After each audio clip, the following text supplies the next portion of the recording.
Hello, welcome back to our study of Ecclesiastes. Today we are going to be looking at this book, the middle chapters 5 through 8. So Solomon, if Solomon was the author of Ecclesiastes, and he very well may be, he's the person that most people think wrote Ecclesiastes. Solomon has been examining life from the perspective of what he can see. In other words, not using any sort of revelation that might come to him from God, but just from his own experience. He's looking at different types of life and different aspects of life. And so far, he said that everything that he touches or sees and examines about life seems to be meaningless. Well, he continues on in this vein for these first two chapters, 5 and 6. And then after that, on the basis of what he's observed, he then talks about how to get the most out of life in the world that we're living, which is a meaningless one, according to him. So we're in chapter 5, and in 5:1, he says that shallow worship is meaningless. This is what he says. Guard your steps when you go to the house of God. Go near to listen rather than to offer the sacrifice of fools who do not know what they do wrong. Do not be quick with your mouth. Do not be hasty in your heart to utter anything before God. God is in heaven and you are on earth. So let your words be few. As a dream comes when there are many cares, so the speech of a fool when there are many words. So obviously, the first thing he's saying about worship is when you go into worship, don't be chatty. Don't use a lot of words. Don't think that because you are using a lot of words that this is authentic worship, because it's not. Verse 4, when you make a vow to God, do not delay in fulfilling it. He has no pleasure in fools. Fulfill your vows. It is better not to vow than to make a vow and not fulfill it. Do not let your mouth lead you into sin, and do not protest to the temple messenger. My vow was a mistake. Why should God be angry at what you say and destroy the work of your hands? Much dreaming and many words are meaningless. Therefore stand in awe of God. Meaningless. Meaningless to be chatty before God. Meaningless to make vows before God, make promises before God, and then not keep him. So here's another place where life could be meaningless. It could be meaningless in worship. Striving after riches is meaningless. He says that in what follows. Verse 8, if you see the poor oppressed in a district and justice and rights denied, do not be surprised at such things. For one official is eyed by a higher one, and over them both are others higher still. The increase from the land is taken by all. The king himself profits from the fields. It's like there's a hierarchy of corruption, from the least to the highest, even up to the king. There is corruption.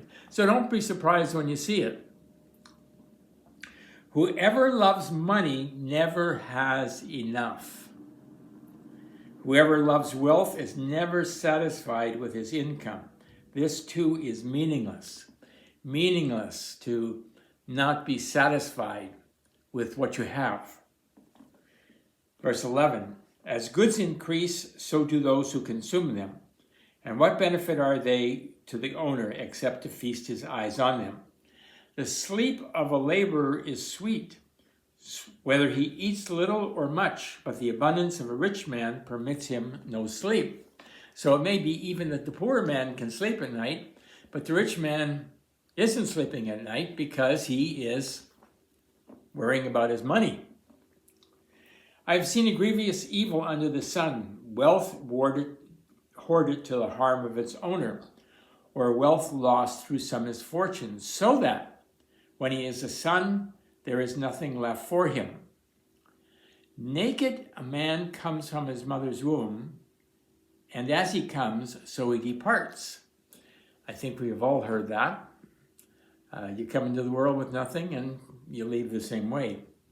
He takes nothing from his labor that he can carry in his hand. This too is a grievous evil. As a man comes, so he departs. And what does he gain? Since he toils for the wind. And the obvious answer is nothing. All his days he eats in darkness with great frustration, affliction, and anger. So some advice. Then I realized that it is good and proper for a man to eat and drink and to find satisfaction in his toilsome labor under the sun during the few days of life God has given him, for this is his lot. Well, if this is the case, what he's been talking about here, that you bring nothing into the world, you take nothing out of it, and therefore the best thing to do is just to make the best use of whatever you have and be content with what you have while you're here.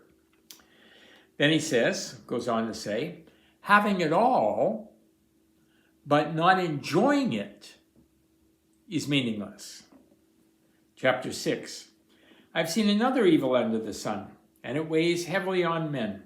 God gives a man wealth, possessions, and honor, so that he lacks nothing his heart desires.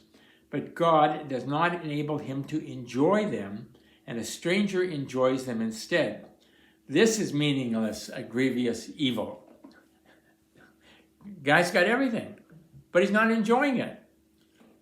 How did the stranger get it? We don't know. But maybe bad management, whatever. But this is a meaningless thing, he says, to not enjoy it.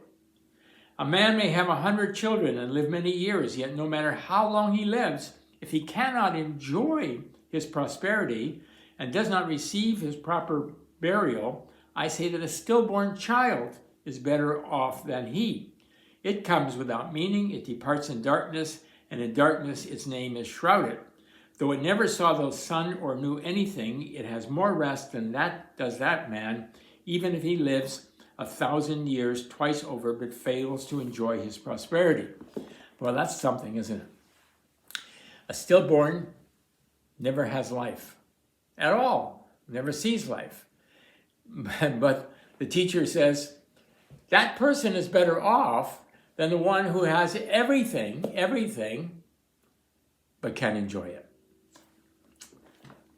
So the conclusion, verse 12, for who knows what is good for a man in life during the few and meaningless days he passes through like a shadow? That's what life is like. It's like a shadow. It's here one moment and then gone the next. And the teacher says, and it's meaningless. Who can tell what will happen under the sun after he is gone? And the answer, of course, is no one can tell.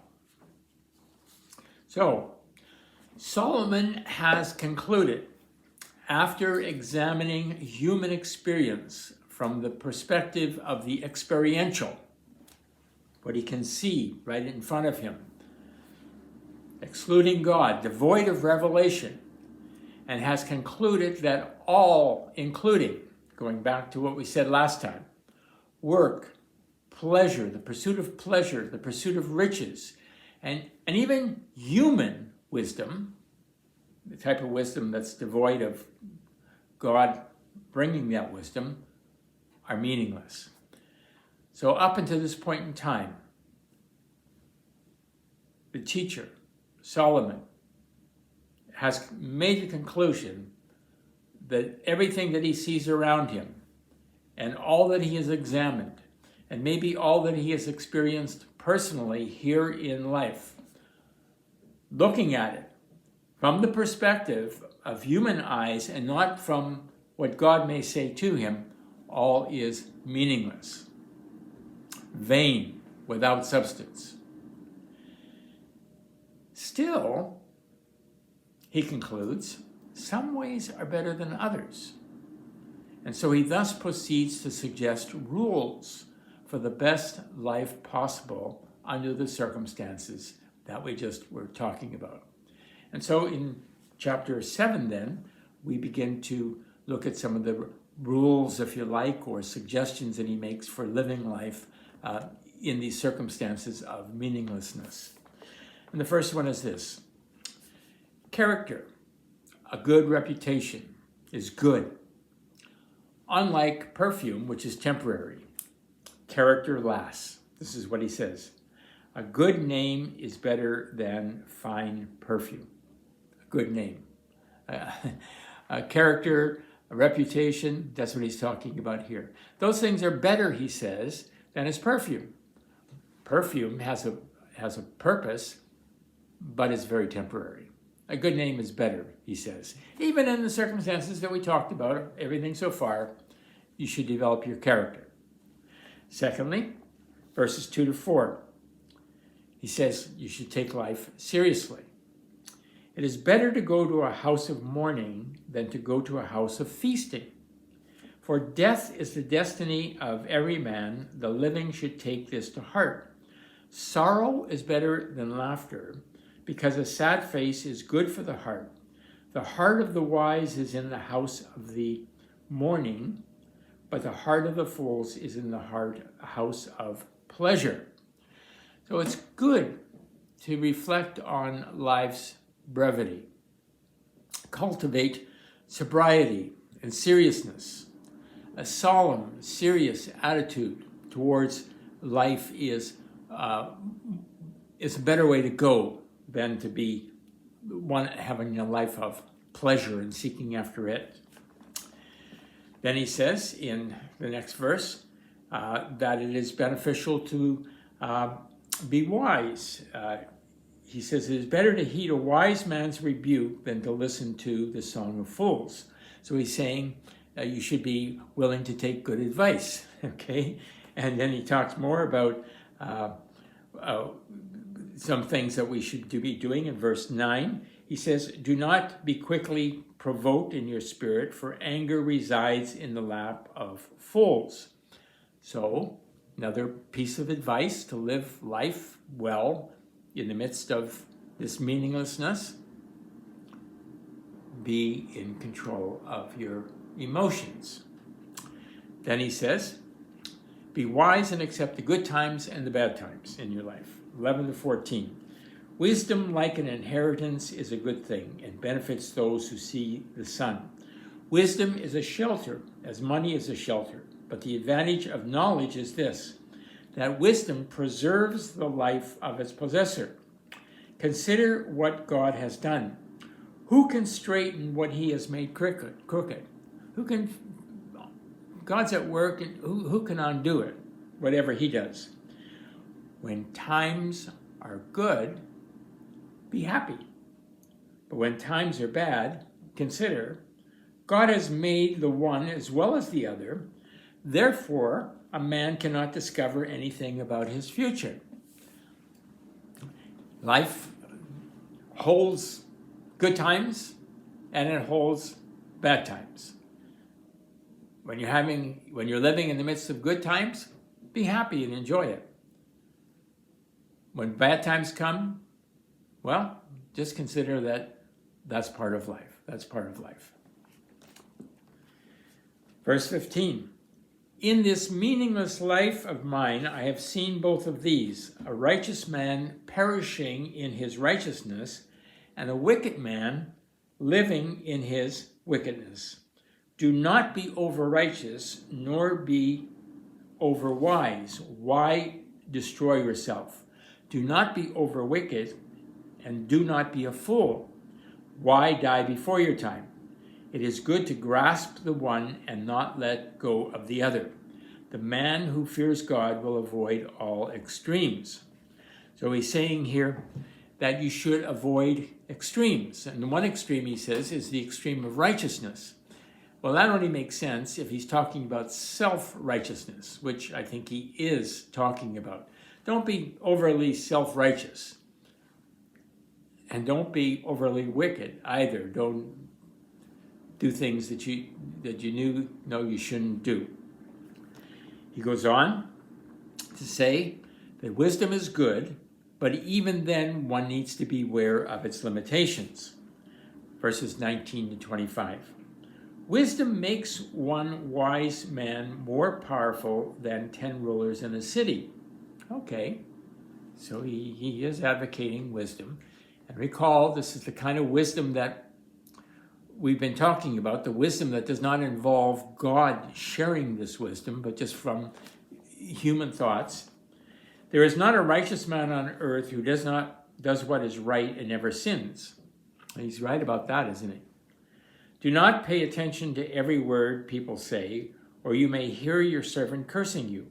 For you know in your heart that many times you yourself have cursed others. All this I have tested by wisdom, and I said, I am determined to be wise, but this was beyond me. Whatever wisdom may be, it is far off and most profound. Who can discover it? So I turned my mind to understand, to investigate, to search out wisdom, the scheme of things, and to understand the stupidity of wickedness and the madness of folly. So he's all for wisdom rather than folly, for sure. And yet he says, but wisdom does have its limitations. And then also in this chapter, what he says is that he's observed, and there really are very few good people. And this isn't the result of God's doing, but it's a result of people themselves. This is what he says. Verse 28. Look, says the teacher, this is what I have discovered, adding one thing to another to discover the scheme of things. While I was searching but not finding, I found one upright man among 1,000, but not one upright woman among them all. He's not saying that there are more upright men than upright women. He's just saying neither men nor women. He hasn't found any. He hasn't found any, even in the vast number, looking at the vast number. The only one I have found, God made upright. This only have I found, God made upright. But men have gone in search of many schemes. So it's not God's fault that people are not upright. It is their own fault.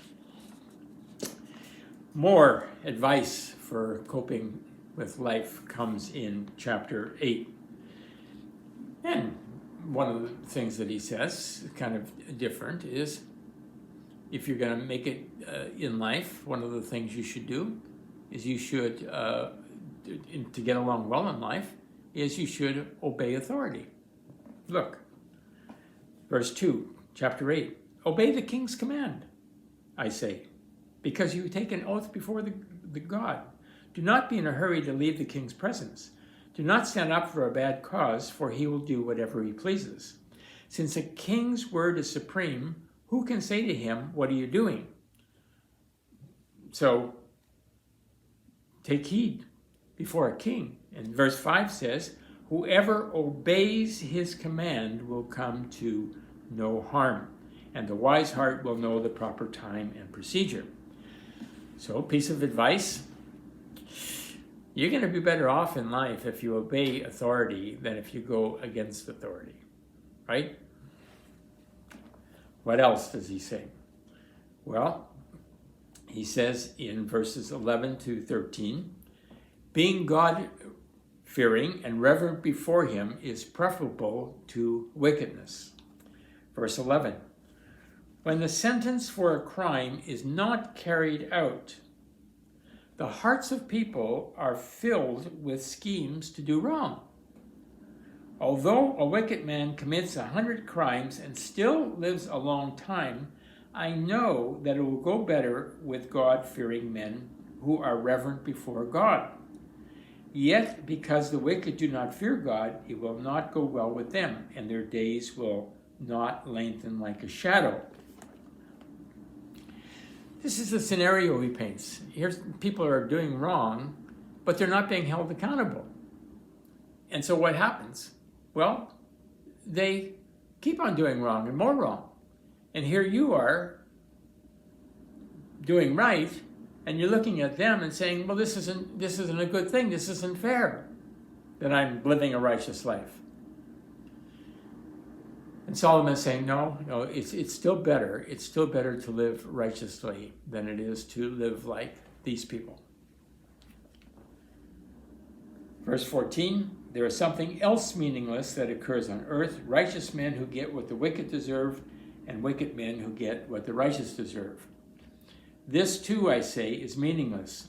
So I commend the enjoyment of life, because nothing is better for a man under the sun than to eat and drink and be glad. The joy will accompany him in all his days of the life God has given him under the sun. So no matter how people may be living, and even though the wicked may be seeming to live better and the righteous not so, just accept what your lot is and live it out and enjoy it. Verse 16 and 17, he says, don't waste your time pursuing an understanding here on earth, because it just can't be had. When I applied my mind, verse 16, to know wisdom and to observe man's labor on earth, his eyes not seeing sleep nor night, then I saw that all that God had done. No one can comprehend what goes on under the sun. No one can comprehend what goes on under the sun. Despite all his efforts to search it out, man cannot discover its meaning. Even if a wise man claims he knows, he cannot really comprehend it. He's saying, in effect, you want to get along all right in this world like this? Well, stop killing yourself trying to understand it all and finding meaning in it. Because the bottom line is, you're not going to be able to do it. You're not going to be able to do it. Well, more examples of meaninglessness, and then some examples of how to live life in the midst of this meaningless life.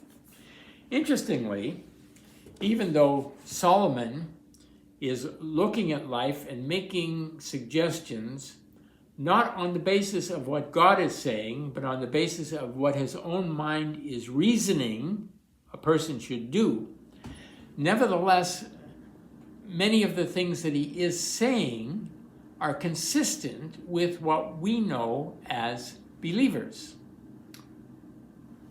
to be true. For example, one can seem to be worshiping God and yet be about a form of worship which is not authentic. A good example is wordiness. That's the example that he used. What we know is this, that Jesus said God is spirit, and those who worship must worship in spirit and truth, which is to say, there are wrong ways to worship God, but there's a right way to worship God and there's a wrong way to worship God. To worship God in truth means to worship him as he is, not as he has revealed himself to be. To worship him in spirit means to have sincere, authentic worship. Now, Solomon didn't say all of those things, but what he did say is mere wordiness. Mere wordiness is an example of how you can be looking in a place of worship, but you're not really worshiping properly, because you're just talking and talking and talking. Secondly, another thing that he said, being content with one's wealth, possessions, and so on is a better place to be than to be wanting more and more.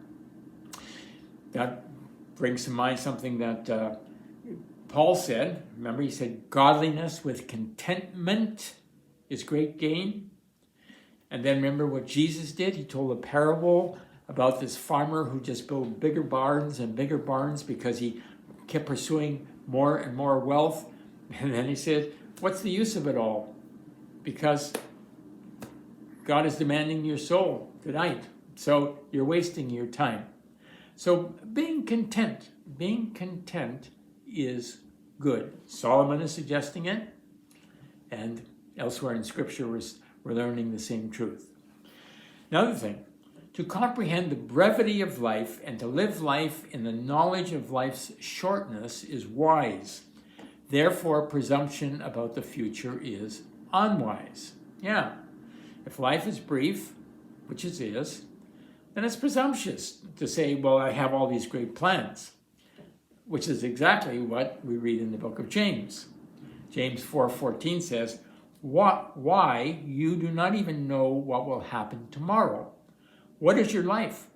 You are a mist that appears for a little while and then vanishes. That's what life is like. It's here one moment and it's gone the next. Scripture reminds us throughout about this truth, Old Testament and New Testament. And Solomon is reminding us about the same truth, that life is short. And when you're thinking about life and living life, it's good to keep that perspective. Fourthly, fretting about injustices one observes in society should not throw us off. That's what Solomon says. Better just to get on with one's life. That's what Solomon says. Yeah, don't worry about the other guy. Don't worry about the fact that he's doing things that he shouldn't do and seems to be getting away with it. Keep in mind what Paul says in 2 Corinthians, for we must all appear before the judgment seat of Christ, that each one may receive what is due him for the things done in the body, whether good or bad. Yes, this is the reality.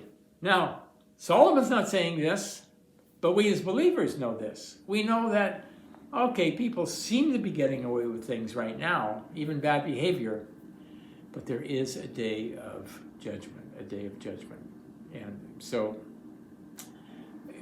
And that's not our concern, to work that out, how somebody else will be judged. We just need to worry about ourselves and how we will be judged by living the right way. Last thought. The teacher, Solomon, is not an atheist. Okay, he uses God's name. So even though he is not drawing on the wisdom of God, nevertheless, he is acknowledging certain things about God. He's acknowledging the existence of God, for one thing. Okay, he's acknowledging God as the creator, that we're here because of him. And he's also acknowledging that something about the greatness of God.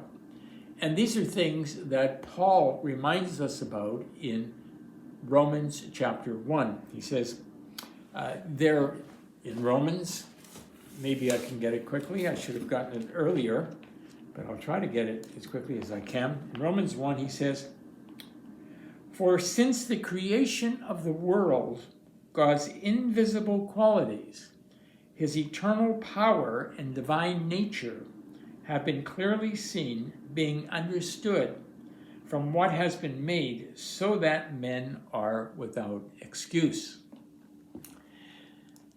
Important thought. All people should know about God, even if they don't have revelation, that is, the Bible. They don't have Scripture. Just by observing the world, looking around at creation, they should deduce that God is great, okay, and that God is outside of time and space, that he is not a part of this created order. So those things then are natural to mankind. And Solomon seems to be drawing upon them because he very much talks about God here, even though, for the last time I want to mention it, all of the wisdom that he's giving to us does not come from God, but just comes from his own mind. Well, more about his wisdom the next time we meet. Have a good day.